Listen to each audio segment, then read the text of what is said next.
Uh, okay, so my opening statement. I think I was asked, maybe on KJR with Softy and Jackson there, was the season a success? I think other members have asked me that question. I've asked myself that question. Was 2024 a success? And what I would tell you, the answer is no, because we're pragmatic people. Our jobs are wins and losses. Our jobs are winning trophies. But certainly along the way, there were many successes within this year of 2024. And, you know, when I looked at it, I actually did watch the game, the final. It was painful a little bit, but congratulations to the Galaxy. But we were one goal, you know, maybe 6 minutes from overtime, you know, of pushing that team harder than they got pushed in the playoffs. So we were close. We were 9 minutes away from maybe hosting an MLS Cup. If you added overtime in there, penalty kicks, we were good at penalty kicks this year in the playoffs. So you just never know. But it's pro sports, and you can't win all the time. You know, the semifinal of the Open Cup, quarterfinal of Leagues Cup, some of those successes, those certainly are out there. But I'm probably more proud of these last two. Number one, I would say that the young players that came through for us this year, you know, and I'm going to mention Obed, of course, he's a big story. I think Paul got a lot of juice. He was certainly, you know, good from a GM prospect because he did a lot of good things and he was inexpensive on our roster. You had Jackson Reagan's continued development. Reed, you know, Georgie Manungo. You had some guys that really did a lot of good things. You had good individual performances from Albert and Jordan, career years for those two players. You know, I was very proud. Second thing, I was very proud of the tactical success, the coaching staff, you know, the faith that we had in this particular group of players in turning the season around, because you all know it didn't start very well. But that belief, you know, my confidence in the coaching staff and the players, you know, got us through. And statistically, I know some of you guys look a lot on different websites, but our own internal guys did a lot of data analysis that we do every season. There were some really good data points in there. Obviously, our defense was very good. The expected goals against, top in the league. Goals against, that's an easy one. You can do the math. But a lot of things that were good. And it also gave us, you know, the things we need to work on. You know, all the analysis that we do in the off season, it gives us things to work on. But those two successes of the young guys and, you know, having belief, I think, make this a real good basis or foundation to move forward. I think it really does. Because, look, we all understand that some of the challenges we have with scoring goals, Craig will get more into that. We understand that the opportunity is there with the Club World Cup, the World Cup coming in 2026. I, as a soccer fan, a person of Seattle, can't be more excited about those two big, once-in-a-lifetime, massive opportunities that all of us get a share. I think that, you know, look, I know the draw for the Club World Cup. Someone might ask me, okay, what's my expectation? I mean, those are the three top teams in, you know, different in their respective leagues. My goal, our goal, is to, you know, not build a roster for Club World Cup, but it's to win MLS Cups, which is going to set us up for being competitive in the Club World Cup, because our goal is always about winning trophies. And so the foundation that we've laid, some of the young players, the belief that we have that we're a top MLS club, all of those things, you know, have kind of got me settled into a little bit better mood than I was perhaps 10 days ago. And so I give credit to the players, the staff, the organization, my partner here. We did some good things. But again, you know, overall, would I say the team had success getting a trophy? Well, you guys know the answer to that. Yeah, I mean, 10 days is almost enough time to recover from being disappointed, but in fairness, only one team ends their season on a win, and so there's a lot more of us that deal with this feeling than the other. And as Brian said, we were so close. It's still a bit raw, especially considering we were so close to hosting and being able to invite 70,000 of our fans out to watch us. Puts a little more fire in our belly for next year, but the successes are, as Brian said, there's a lot of success on the season when you break it down into its parts. But ultimately, all those parts are meant to do one thing, and we fell just short of it. So, 10 days, and unfortunately, I also watched the final, which I thought might help the way I felt. It didn't. It's a great team that we lost to. It's a great team that won the MLS Cup this year, but we were one of those, and we were very close. So overall, a good year. Really proud. As Brian said, he named a lot of people. I mean, for me, working with the coaching staff this year with Brian, some of the challenges we faced early in the season, to be able to turn that around, a lot of credit goes to the people in this building. Not just the coaching staff, but the support staff, our medical staff, performance, equipment, all the way through administration. And keeping these guys together. You hear all the stories. Anyone that works in a company knows it's always hard to keep a team together, especially when things aren't going your way. So really, really proud of the turnaround, and really proud of a lot of the players for sticking together too, because that's a big ask when the results aren't going well and everyone's wondering what tomorrow looks like. So a good year overall, but a little bit short, and now we get back on the horse and get to it again. All right, at this time we have both Giselle Pichardo and Kevin Kay with mics on the sides here. Just a reminder to turn the microphones on. We'll pass them around for people that have questions. We'll start, sure, in the center here to Jeremiah. Maz, if you have one as well, that's great. You can go after. I guess this is for Craig. When does the sort of build for 2025 really start, and is it like, when can we start to expect, announcements and an actual movement? You talked a lot about the need to improve the offense. Yeah, so it's two different questions.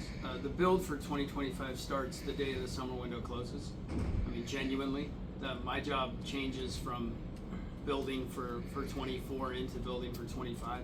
So we've been chasing down a bunch of rabbit holes. We've been several places in the world over the last 3 or 4 months in terms of watching players, meeting with agents, most of which address attacking questions and needs that we believe we have. And so those have all started. In terms of announcements, those, number one, I'm not in control of those.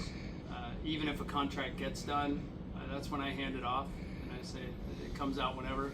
I would argue that this room probably knows far before we make any announcement. So you guys have a pretty good network in figuring things out nowadays. In terms of fun rumors and all that, I mean, I'm all for sparking them. So you guys just ask me some leading questions, and I'll get you down a few rabbit holes as well. But no, we'll look to make some moves. Preseason's not that far away. January 11th is around the corner. So, off seasons are a thing of the past in our league. It's more of just a short break. We'll see you guys again in not very long. So, and we'll have some new names for you between now and then. We need to make some deals happen, but some of them might not get done until end of January. So it's hard in timing if you're working internationally. It's got to work for both clubs, and so how close are we on any of them? You guys know me. I try not to get too confident until there's actual signatures. So we're in the middle of 2 or 3 conversations right now, and we'll see if we can get some of them over the finish line. All right, Maz. Yeah, Craig. Hello. Sorry. And then Brian can chime in. How does your evaluation process differ? Let's say you lose to LAFC as opposed to losing. To LA Galaxy. Does that then change that in terms of how far you think you are, or? No. my evaluation of our roster and where we needed to go was done 3 months ago. Yeah. I think Brian and I sat down. Probably it's about 3 months ago. We sat down and said, what does 2025 look like as we get through 24? So, regardless of if we had not gotten the result 1 week earlier or gotten the result last weekend in an MLS Cup, the decisions had already been made in terms of what we felt the evolution needed to be and where we needed to get stronger. It wasn't a hard riddle, to be fair. When you look at our team over the last 2 seasons, our defensive organization, our defensive statistics are outstanding, overwhelming, to be honest. So, for us, it's more about what are the right attacking pieces to put together and how do we complement the group we have. What I will say is 3 months ago, I think we came up with some good answers. Had we sat down and had that conversation before the summer window, which we did, which is why we targeted certain characteristics and positions, it's changed because we've had some players step up and perform at a much higher level than we anticipated. And they've solidified themselves in attacking roles. I mean, Jordan had a career year in terms of scoring goals and had answered a lot of questions on, we know he's an effective winger. We always know Jordan can go to the wing and be an effective point getting, whether it's assists or goals, mostly goals for Jordan. He can drop a line and be effective. He can also play up top and be effective. So the results don't change the way we think. We, as Brian said, we're pretty pragmatic. So we had that conversation before we felt the emotions would get involved. Look, we need some attacking players, and let's be honest. I mean, again, Albert had a career year, Jordan had a career year. He made big steps as playing as number 9, but we need some guys that can come in and pitch in and help score some goals and make us a little bit more effective in the final third, the attacking half. All right, we'll come down the line here. A head coach asking for goals. That's a surprise. Who knew? Tim, go ahead. Brian, you're going to have in the first half of next year, league season, Champions League, I think Open Cup, and Club World Cup. When you're trying to add pieces to it, how significant is your depth going to be especially in the first half before the summer transfer window next year? It's going to be very critical. I think we did the math, and it was 42 games scheduled so far, and that's not including if we go further in different competitions. So that's where young guys get a chance to blossom. Guys like Paul got a chance because maybe there was an injury or fixture congestion. We don't want to forget about guys like Josh and Danny Leyva, guys with high potential. We've got some guys coming up from Defiance that are showing some things. But yes, we'll try and put together, and Craig's not going to give you guys too much, but we're looking at some players even within league to give us depth to help us with that fixture congestion.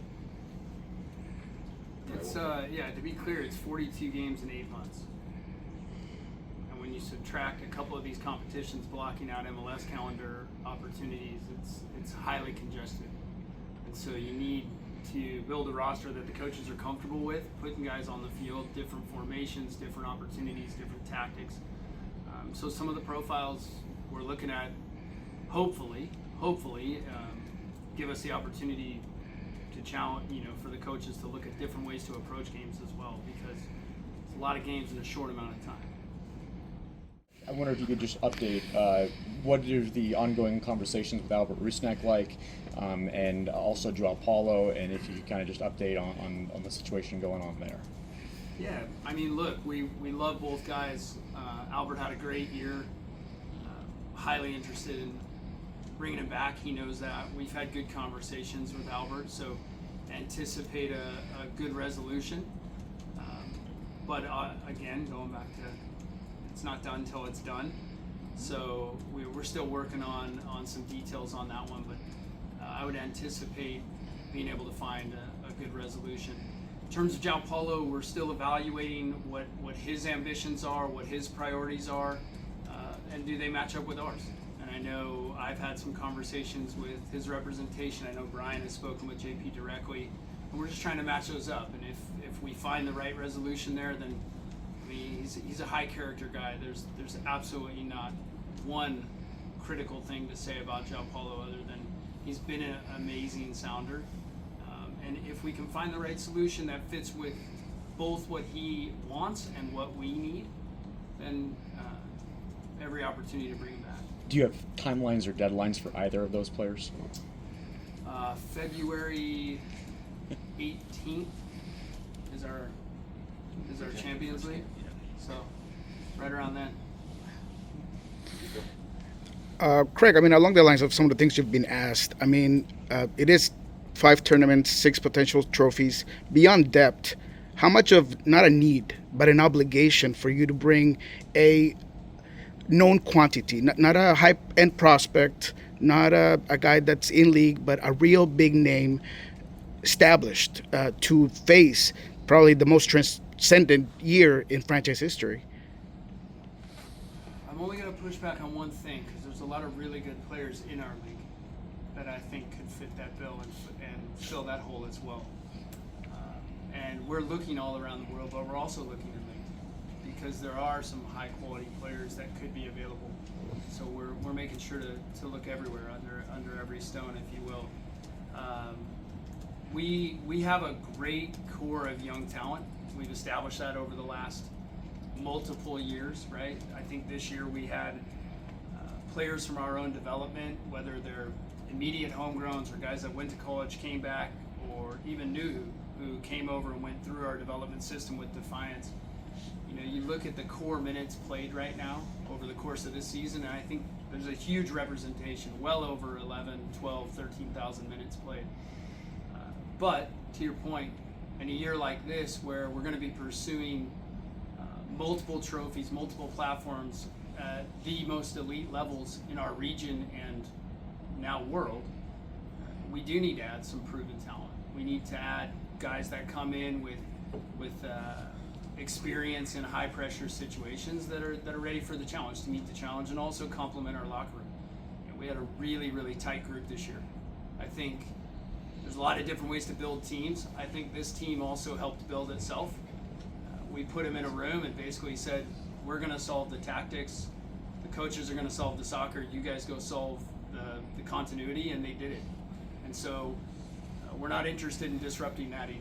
And so it's a unique fit, but to your point, we've got to bring in some guys with experience, and with experience can sometimes come some ego, hopefully, because that's also what drives a top level athlete. And one of the encouraging things this year was Obed Vargas's just breakout year. What's the balancing act of knowing that you got a player that's most likely going to get a lot of offers and interest to what if we lose him? What's the contingency plan if he was to go somewhere else that's not here next year? Yeah, look, Obed had a fantastic year. Obviously, debuting for Mexico doesn't hurt in terms of recognition and exposure. I anticipate Obed's future. It does take him elsewhere in the world before it comes back here, because Obed's the type that will want to come back to Seattle one day. We have no idea what that timeline holds, and frankly, we're not interested in moving Obed this winter. So Obed's going to be with us, and he will be competing with us. He'll be continuing his growth. He's one of the top young players, frankly, in all of North America, not just the U.S. And so he's going to attract a lot of attention over the next 6, 12, 18 months. We'll see what happens. At the end of the day, Obed's going to have a path. We're going to have open communication. But at the beginning of all that is the Sounders. And one of the best things about Obed is his character, his loyalty hasn't changed. In a year of great growth and success, I think his humility has remained, and his priority is still with us right now until it isn't. Few spots that are available as well. It's really difficult if you look around the league to hit a U22 that comes in, transitions into the league, the culture, the change. Those are young men, and those are big changes in lifestyle. So the 3 DP spots, I think it's a little easier to get those correct because you're dealing with, in general, a much more mature player, someone who's more mature in their life and ready for those changes. The U22s are a bit more challenging, but we do have the resources to pursue some of these, and so we'll continue to do it. I like to believe we're gonna wait until we believe we get it right. We didn't get to see Pedro enough this year. At the end of the year, we saw a couple really performances that showed us what we thought we were going to get a little more of throughout the year, but injuries happen. So we need to see more from Pedro next year. We need to get him healthy. We need to have him on the field more, and then we need to add where we can add. So we have resources. We're looking within the rule sets of MLS. I think hopefully in the next week, in the next 2 weeks, we'll have a little more clarity on if any rule changes will happen for the 2025 season, or where the cap can open up a little bit. It always seems to be one or two surprises. This would be a year I'm looking forward to those surprises as opposed to past years. So we do have resources. We're looking, and it's just a matter of sticking within the salary cap confines and improving. We'll stay back here with The recruiting tool we're talking about. It's a recruiting tool. It is one of the competitions we're in.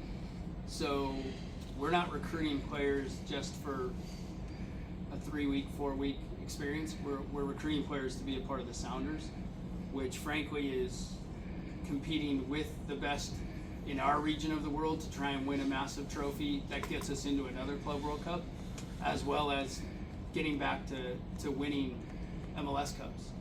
And I think the biggest recruiting tool is how we finished our season, the way the coaches coached the second half of the year, the way the players performed.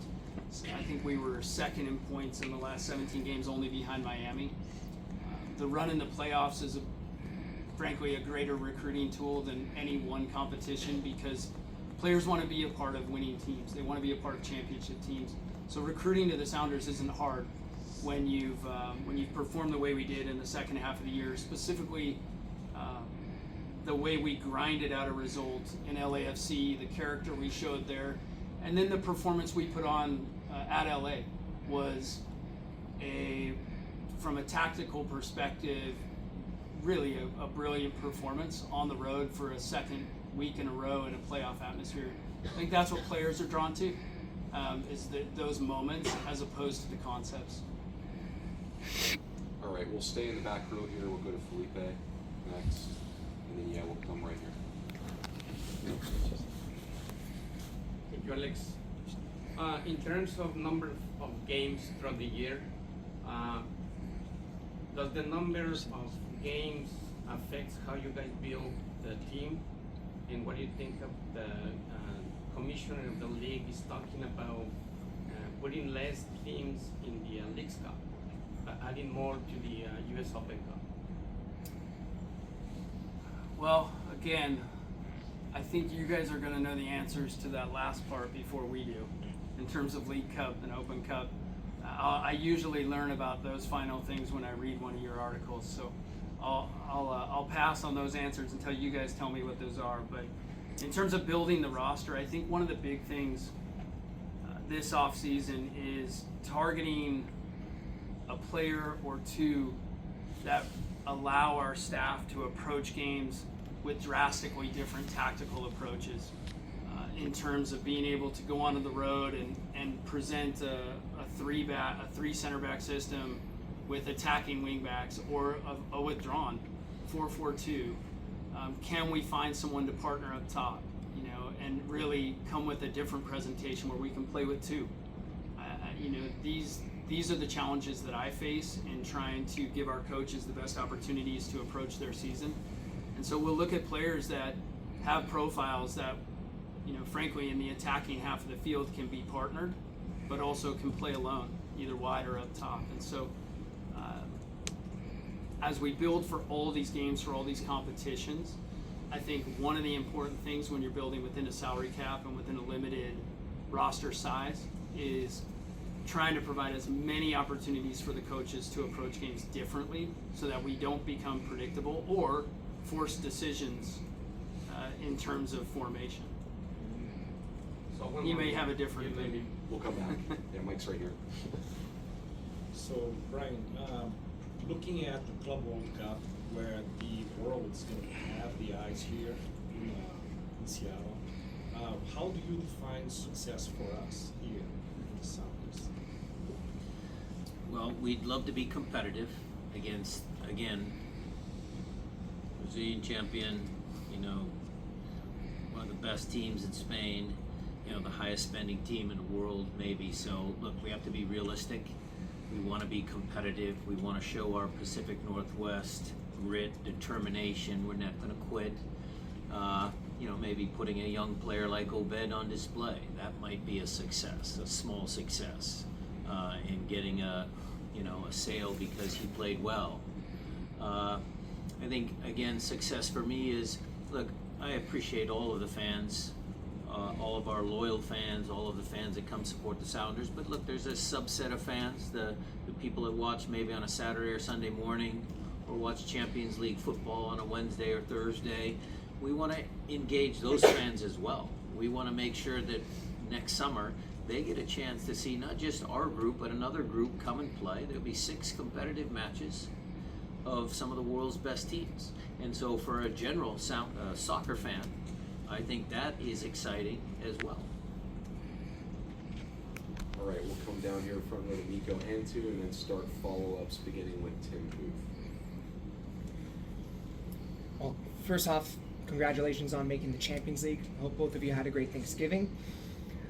To build off on the amount of games coming in 2025, Brian, what are some points learned from 2022 to ensure a more successful regular season and the bulk of games having the team struggle a bit in the regular season?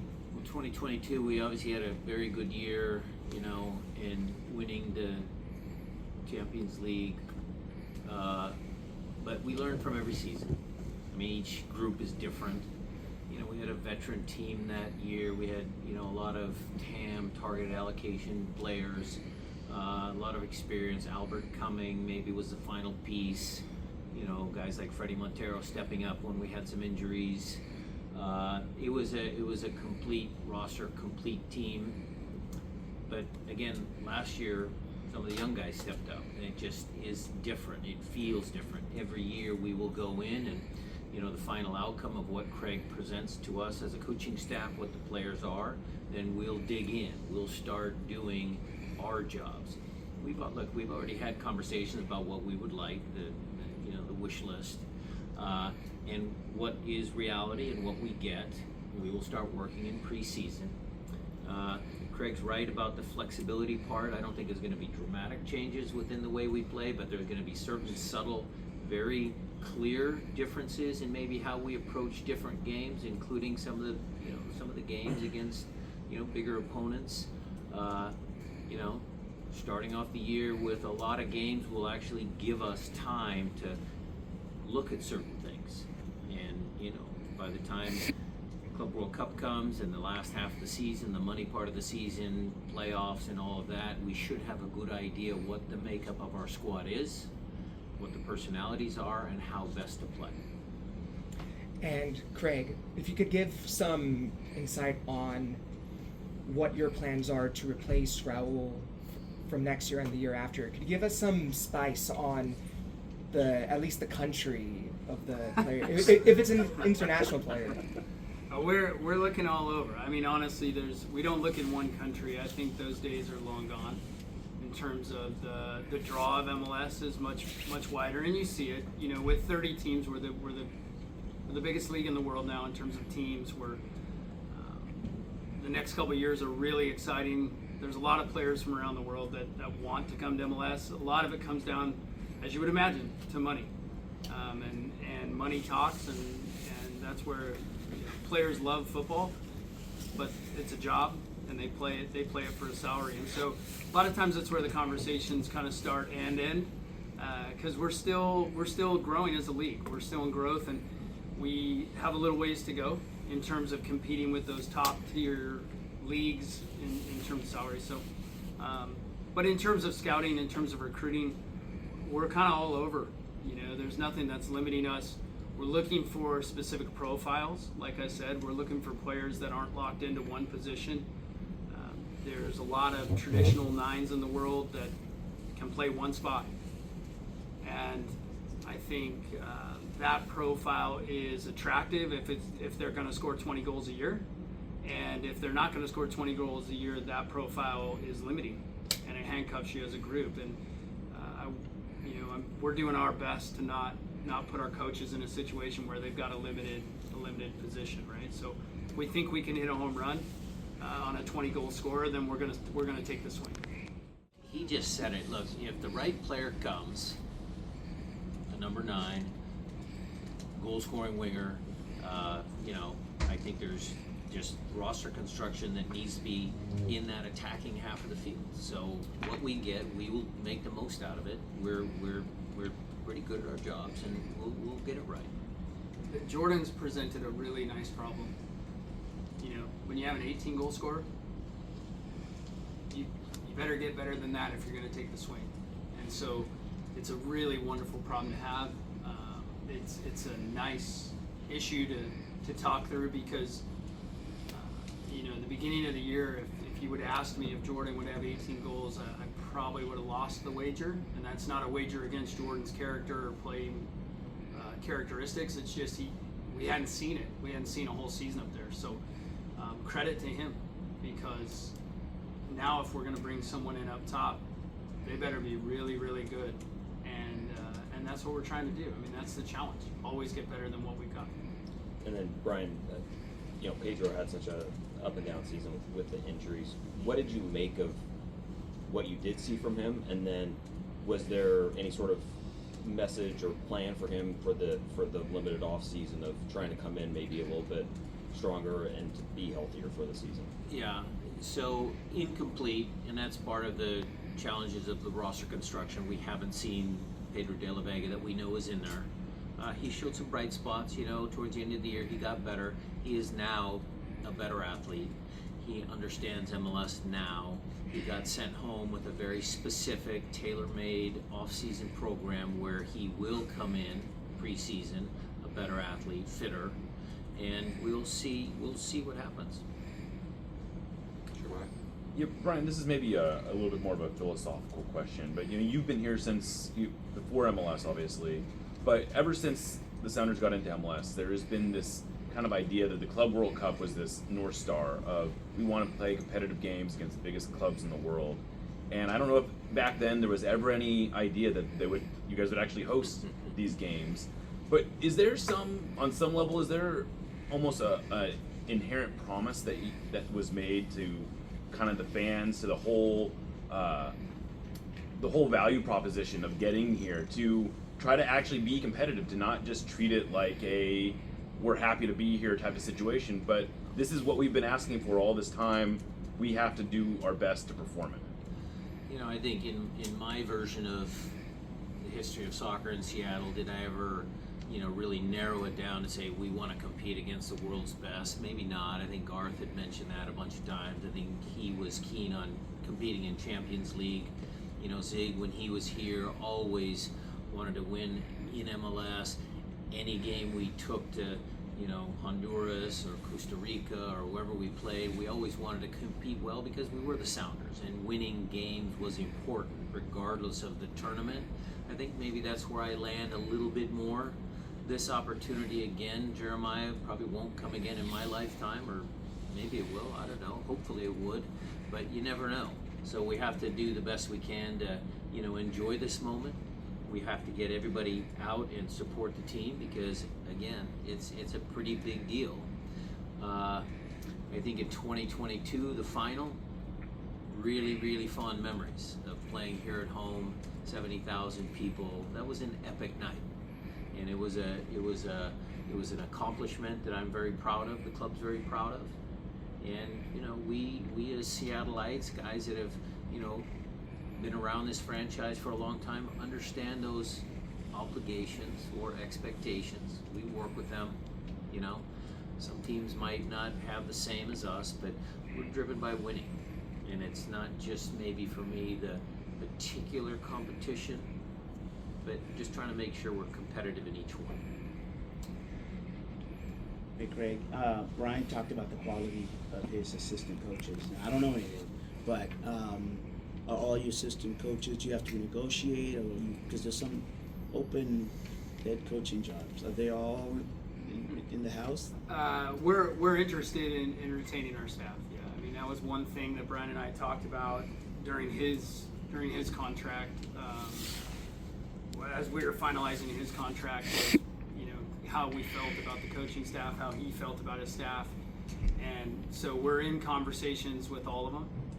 Again, I anticipate good results on all of them, but we have got some really good coaches, and so they will be targeted by other clubs as well for head coaching jobs. And so our job is to retain them and make this a better place as best we can until they get that opportunity. But at the same time, I know Brian feels the same way. If the right head coaching job comes up for one of our assistant coaches, you know, we'll be the one driving them to the airport and shaking their hand, because part of our ecosystem, part of what we're building here is, you know, Brian and I have positions that we'd love to be excellent in and hold on to as long as we possibly can. But we have a responsibility to everyone who's not in one of these leadership positions to keep their growth going and get them the opportunities they need. So our assistant coaches are highly desired across our league, and we will not prevent them from leaving, but we will do everything we can to retain them. Fair enough. And Brian, this one's for you. It's a general question. You both talked about bringing in a striker or two and changing your formation, 2 up, whatnot.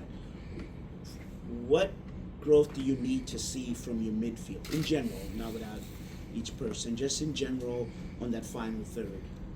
You know, it's a great question, Maz. I think goal scoring from that position needs to get better. You know, Albert, you could say, is a midfielder technically, but you know, we need more. You know, Christian has pitched in 5, 6, I think even 7 one year, maybe. You know, we've had help there. We've had some, you know, guys that had, you know, JP has scored some really incredible goals from distance, and I think we'll work on some of that stuff once we get the final roster. Lastly, Craig, you're pretty savvy with your the list of eligible players for the draft here. You put it in the list. Which one? The expansion eligible. We have like 6 drafts, so you have to be. I'm sorry. Yeah, the only one I can see is the eligible player list revealed there. For expansion? Yeah, for expansion. Specific to our team? Yeah, what was the process there? None of them are cut. Well, the process is to the process that I go through is to basically try and make it a non-factor, and to get our list into a point where we're the one making decisions and we're not going to be impacted from the outside. But sometimes, and this was a good year where we've got enough guys that you can't protect everyone, and so sometimes you have to work a little bit on the side and work closely with San Diego to make sure you don't get guys taken if you don't want them taken. So we've got a good relationship with the San Diego front office. I've spoken to them several times over the last couple days, and I'm confident we'll be retaining our team as is. Player to coaching staff, front office staff. What are some of the things that you took as extremely positive coming out of those conversations? I think we have different experiences. So we restructured the way we do this in the last couple of years. I meet with the players that are not going to be returning, that we're not exercising options on. I think that message is important to deliver face-to-face, eye-to-eye, and it should come from me. The coaching staff meets with all returning players in the immediacy. Obviously, availability is there. The players that meet with me are absolutely allowed and encouraged to interact with the coaching staff as well, and likewise, the players that meet with the coaches are encouraged to interact with me. But the feedback, that I received, I think the encouraging part is that the relationship, the way we treat players, is well known throughout our league. We treat them with honesty, and I know that sounds simple, but I think everyone in here is an adult, and when you're in a position where honesty isn't always fun, it's really hard to deliver. But that's part of the job that Brian and I take the most. We take the most serious is delivering delivering good and bad news, and allowing people to react, allowing them to be adults with all the information. So in my interactions were professional. What I took from it, which I couldn't have asked more, was we got honest feedback from the players not returning about our organization, about how we can improve our organization, about how they felt. And the feedback was they felt great. They don't want to leave. And that's really encouraging. Does not mean we can change our opinion all the time, or will. But we also got some constructive feedback about where we can improve. And we've already implemented some of it, to be honest, because some of it was highly impactful and needed to happen in immediacy. So that was my experience, but I know Brian meets with a lot of the other players. The feedback was overall positive. There are certain things that, yes, we can do better. They like certain things about the training environment, certain things they dislike, and it's just a learning process. It's good for you to reflect. The coaches, we all met with the players, and then we met with ourselves and all meet with different department heads just to get a feel for how they're feeling. It's just part of the structure of how we do things in the organization. Time for one or two more. Felipe, do you still have one? Yeah. Okay, Mike's coming. Nico, do you still have one?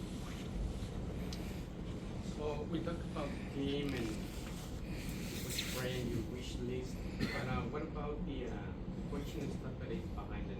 Not your coach, your assistant, but the other part of the coaching stuff that has to do with fitness and with all these other elements to keep the players going. Is there anything new that you would like to see, or is there anything that you implemented in this Well, Craig's actually in charge of hiring and firing, but as far as I'm concerned, I think the performance staff, Adam Centofanti, is excellent. I think he's one of the best fitness guys in our league. I think our video analysis, John Elsenblath and Rodrigo, they are top-notch video guys. They sit with us in our meetings every single day. They do a lot of work. The medical staff, Chris Cornish and his staff, do an excellent job as well, keeping guys from getting injuries. That's their number one job, not healing players. Actually, injury prevention is big on our list. So overall, I think Nolan, the equipment guys, they do a great job. They're unsung heroes in many respects, but they all have their part. They do it proudly. They do it for the players that they work with. Speaking of the exiting interviews and things like that, Brian, I wanted to ask you, when you look back at this year and how Raul Reyes' year went, someone who you spent so much time with and who you worked with so long, do you have any regrets, anything that you would have done differently this year with a player that's a legend and probably the best striker in franchise history? No regrets. I certainly said what I needed to say to Raul. We ended with a hug and a smile. There are no regrets. I don't think there's any regrets from his side. You can ask him that question. But he was absolutely one of the best true goal scorers that we've had at this club. It's always hard to leave sometimes, the last couple of years with Nico and then Raul. But it was also hard with Clint and Roman and Zach Scott and, back in my day, Roger Levesque and some of those guys. It's always hard, but it is pro sports, and we have to understand that. Again, I will say one last thing on Raul. Great human being, loves his family. I think that was part of his persona, his charm, always smiling. He had his bad days. I'm not going to sugarcoat that. He came in some days a little prickly, but deep down inside, he was a great human being. And just finally, when it comes to Leo Chu, what should we expect out of Leo Chu? I mean, he was kind of relegated beyond the bench and into the stands. How do you pull him out of that mental basement that he's probably on? So Leo had some ups and downs this year. I would say that at the end of the year, when he, got on the field, he was in a better spot. He was down for a long time, but there again, Nico, it's pro sports, and sometimes the hardships that you face in life, those are the transformative moments. And Leo's a great kid, You know, recently a new father. He has a nice family. So we have high hopes for him. I mean, he's a great kid, and he worked hard. I can't say that, you know, at the end of the day, he didn't work hard. So that's always a plus in my book. Did we miss anybody? All right, on behalf of the organization, thank you this year for all your coverage and your work covering the team. Final remarks, anything? Thank you, Alex. Yeah. Kelly, Matt, everybody, Gigi, thank you. Appreciate you guys. Yeah. Thanks all. You too.